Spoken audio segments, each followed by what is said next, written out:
AI를 더 똑똑하게 만들려면 어떻게 해야 할까요?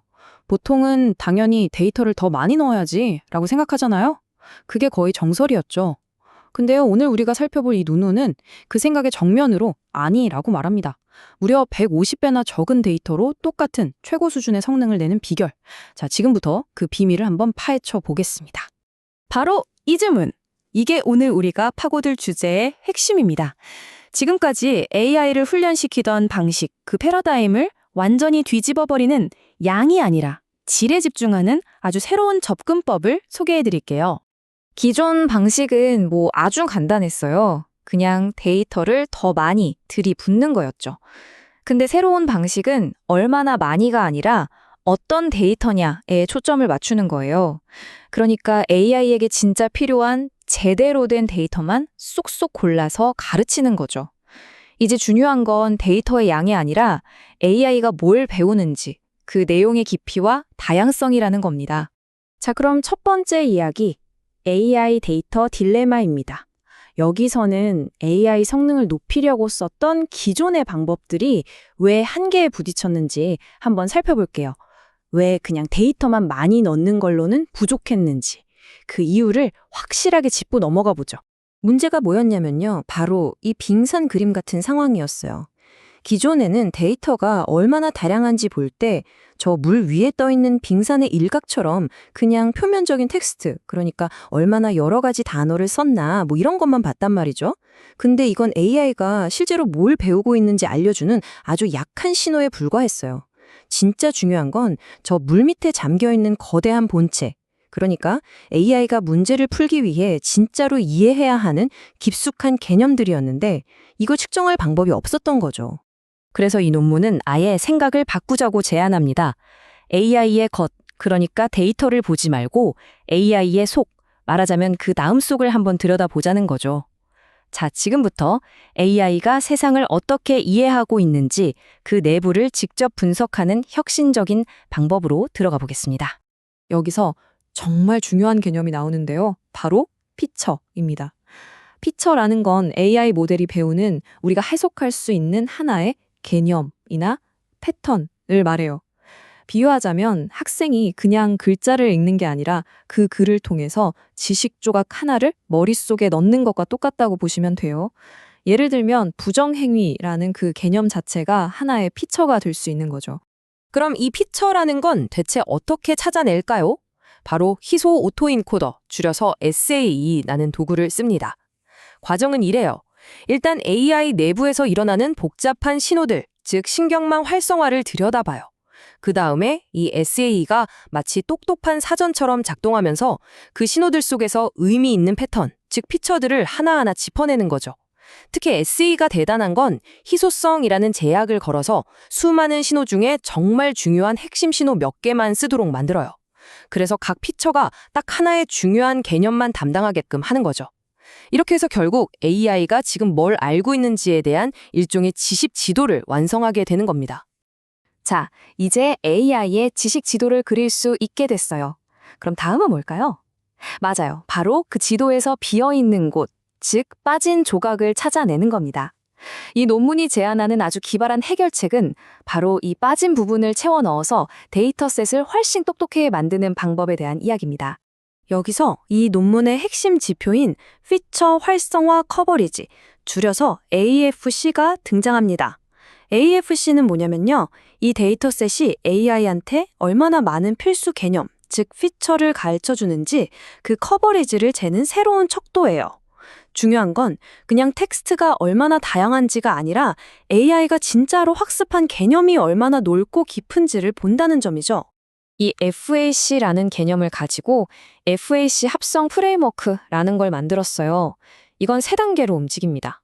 첫째, SA를 써서 이 과제를 하려면 AI가 알아야 할 모든 피처가 담긴 완성된 지도를 그려요.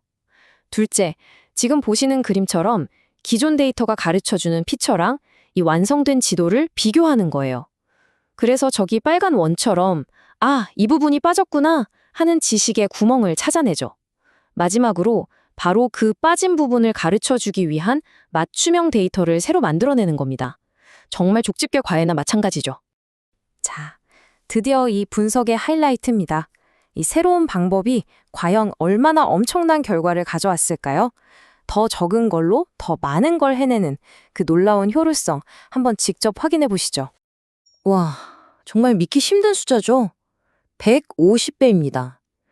기존 최고 성능의 모델이랑 똑같은 수준의 성능을 내는데 필요한 데이터가 글쎄 150분의 1로 줄어들었다는 거예요.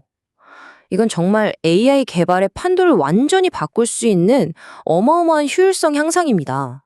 이 표 하나가 모든 걸 말해줍니다. 기존에 가장 좋았던 기술, 즉 소타였던 MAGPI는요, 데이터 샘플을 30만 개나 썼어요. 그래서 승률이 한 23% 나왔죠. 그런데 FAC 합성 프레임워크를 쓴 이 논문의 방법은 고작 2,000개, 네, 30만이 아니라 딱 2,000개의 데이터만으로 똑같은 성능을 달성한 겁니다. 데이터 양이 아니라 정말 올바른 데이터를 쓰는 게 얼마나 중요한지 그냥 그대로 보여주는 거죠. 논문에서도 이렇게 딱 짚어서 이야기합니다. FAC와 성능 사이에서 아주 강력한 선형 관계, 상관계수가 무려 0.95인 관계를 발견했다.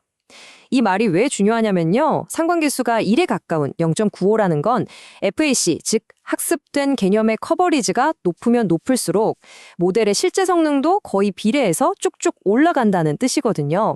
한마디로 FAC가 모델 성능을 예측하는 정말 확실한 지표라는 거죠. 결국 이 연구가 우리에게 말해주는 건 아주 명확해요. 이제 AI 훈련은 무식하게 많이 하는 힘든 방식이 아니라 현명하게, 똑똑하게 시켜야 한다는 겁니다. 그리고 이런 생각의 전환은 우리가 상상했던 것보다 훨씬 더 큰 변화를 가져올 수 있습니다. 여기서 진짜 또 한 번 놀라운 사실이 밝혀지는데요. 이렇게 배운 개념, 즉 피처들이 있잖아요. 이게 서로 완전히 다른 AI 모델들 사이에서도 옮겨갈 수 있다는 거예요. 쉽게 말해서 엘라마 모델이 배운 지식을 미스트럴이나 QN 같은 다른 모델한테 그대로 전수해 줄 수 있다는 뜻입니다. 특정 지식은 모델에 상관없이 보편적으로 통한다는 걸 보여주는 거죠. 지금 보시는 이 그래프가 바로 그 점을 아주 잘 보여주고 있어요. 독성이라는 하나의 개념에 대해서 LAMM, 미스트랄, QN 같은 서로 다른 모델들이 활성화하는 관련 피처의 수가 제각각 다르죠. 이 막대 높이가 다른 건 각 모델이 독성을 이해하는데 사용하는 내부 개념의 수가 다르다는 뜻이에요. 하지만 중요한 건 이거예요. 모델은 달라도 그 모델들 안에서 독성과 관련된 특정 개념들을 우리가 찾아내고 비교할 수 있다는 점. 이게 바로 모델끼리 지식을 전달할 수 있는 가능성을 열어주는 대목입니다. 자, 그럼 이 모든 게 도대체 왜 그렇게 중요할까요? 핵심만 정리해 볼게요. 첫째, 훈련과 미세 조정이 훨씬 더 효율적으로 변하고요. 둘째, 데이터 중심의 아주 스마트한 AI 최적화가 가능해집니다.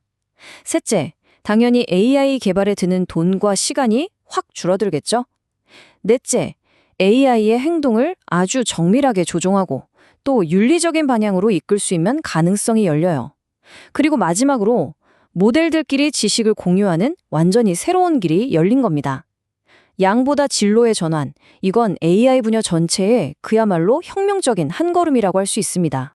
이제 우리는 AI한테 마치 외과 의사가 수술하듯이 아주 정밀하게 지식을 가르칠 수 있게 됐습니다. 그렇다면 마지막으로 이 질문을 던져봅니다. 우리는 AI에게 다음으로 무엇을 가르쳐야 할까요?